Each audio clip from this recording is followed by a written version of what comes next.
And we are joined right now to talk about the markets by John Driedger of Leftfield Commodity Research based out of Winnipeg, Manitoba. John, how are you doing? I'm doing well, thanks, John. How about yourself? Good. Happy New Year, my friend. Yeah, to you as well. Okay, so today, John, we're going to break down. We're going to try to. I think we can get it down to three key things. You can make an endless list when it comes to talking about the commodity complex, but we're thinking about the three things to really focus on, or keep in your mind as you're coming up with your marketing plan, maybe to complete that old crop plan, or think about the 2023 new crop. What are the three things we got to think about when we're thinking about the 2023 commodity complex? Let's start off. What's number one for you? Yeah, I think one of the things that we think about, and it is, as you mentioned, Sean, as you think about old crop, whether it's new crop, you kind of think about some of these bigger picture things that end up, permeating back on all the individual crops and the individual stories of those sorts of things. And, one of the things I think as we think about, and as you get towards the end of the calendar year, you have everybody, sort of putting out their different long-term projections and those sorts of things from a macroeconomic perspective, from a commodity complex and so forth. I don't know if I can ever remember a time when you have had such starkly different opinions on inflation versus deflation going forward. And the idea that either, some of these inflationary factors are so well entrenched that, inflation isn't going away anytime soon.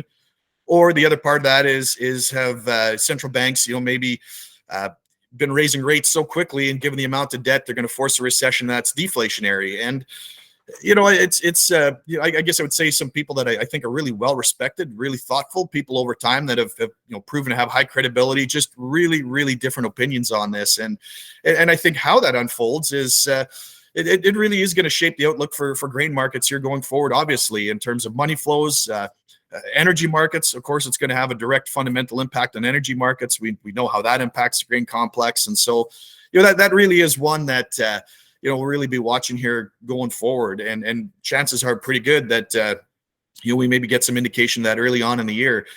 And it's possible that some of the deflationary factors like a recession actually happen, and you still have maybe commodity inflation. That could happen as well. But how that unfolds is something we're watching, impacts everything. And again, just the fact that there's just such starkly different opinions and strong opinions on how that unfolds over the coming year is something that I think is quite interesting and fascinating, and just again adds a lot of uncertainty. Yeah, I was watching CNBC this morning, and to that very point of polarizing views at different ends of the spectrum, people coming on and saying, here's what's going to happen, or I think here's what should happen, and they're totally opposite of each other. And it's nobody knows for sure. If you did know, you'd be able to make a lot of money in the market. But it definitely impacts, one, demand, and two, just obviously rising interest rates impact the debt service load that farmers have to endure with the amount of money that is borrowed out in the market. Okay, so that's number one. What's number two? The other thing I think a lot about is Chinese demand. What is that going to look like going forward? Of course, everybody's aware of well, first of all, even kind of pre-COVID, they had been buying less for most ag commodities than they had been in a while. And of course, you end up having this spike in wheat and corn in the interim. But we think about the soy complex; they've never really caught up. They had their COVID lockdowns, which has obviously impacted demand. They're kind of opening up, and now they're sort of working through this wave of COVID cases. And I just wonder, what does that look like going forward? They've been a bit of a disappointment. Some of these balance sheets, have had some pretty lofty demand numbers baked in. I think in many ways the market already is maybe pricing in China buying less than what expectations maybe had been. Are they going to continue to disappoint, or is that going to be a bit of a headwind? Also with China, we know that they can suddenly come in and just make huge purchases in a game-changing way for a lot of these markets. And so, I think that's a real uncertainty. They're so opaque. They're huge. They matter for so many crops. Obviously, something like soybeans in some of those markets that we know are huge. But I mean, even in smaller crops, when I think specifically in terms of Western Canada, whether it's peas, barley, some of these other markets, what they do really matters. And I think it is uncertain about what they will do going forward. And again, with a country like China, there's this COVID lockdowns. How do they respond? There's geopolitical considerations.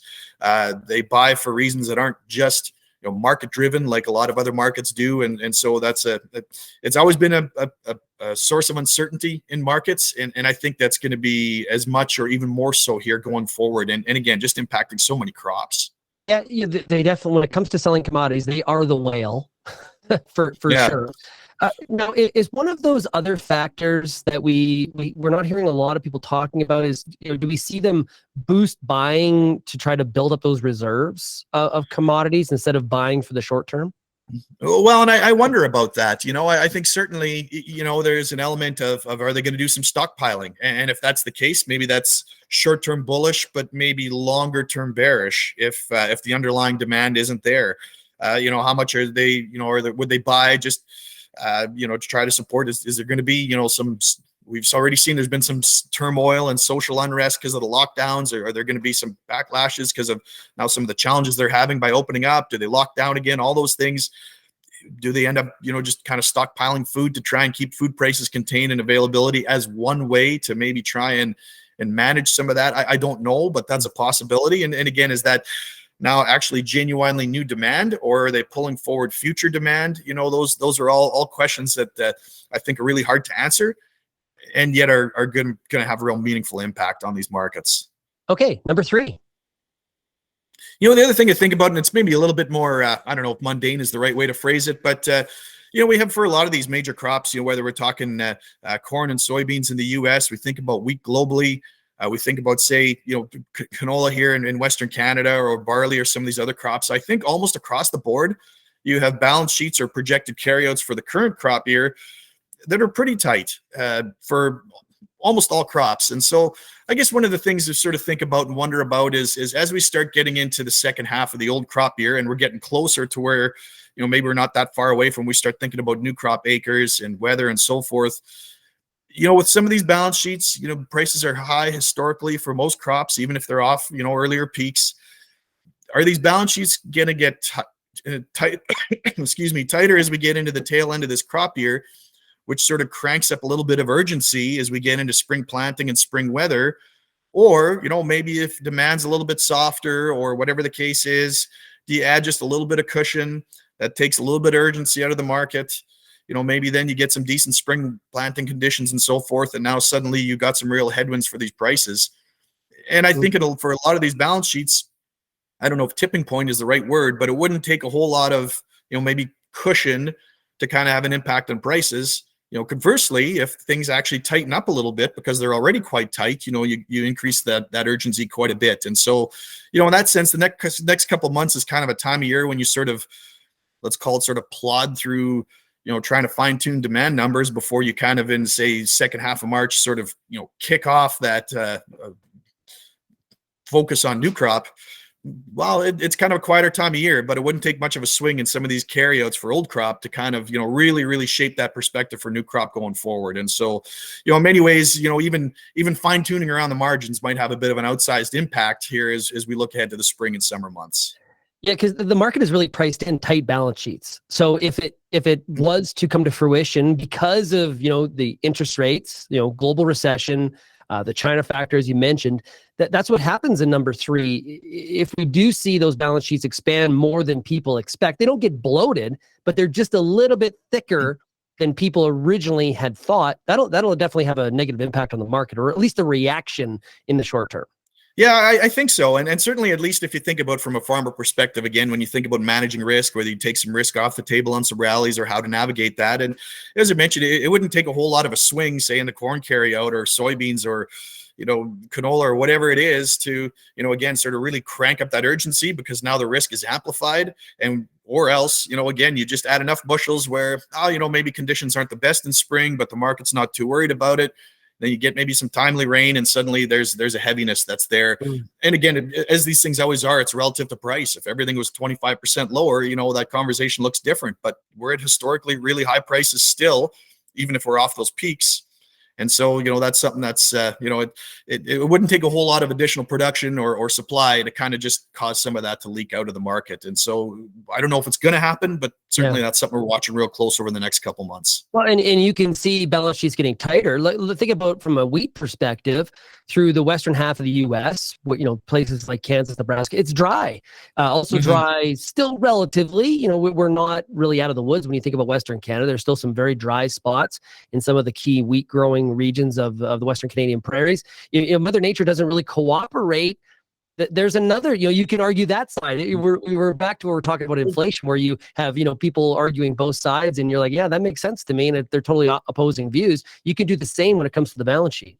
Yeah, well, I totally agree, Sean, and I think wheat is a good example where it's really tight globally, and yet this market has been kind of sagging and sort of heavy over the past month. Not we haven't added supply, and there's enough risks about 2023. Acres are down in Ukraine, plantings and some risk to the U.S. crop already.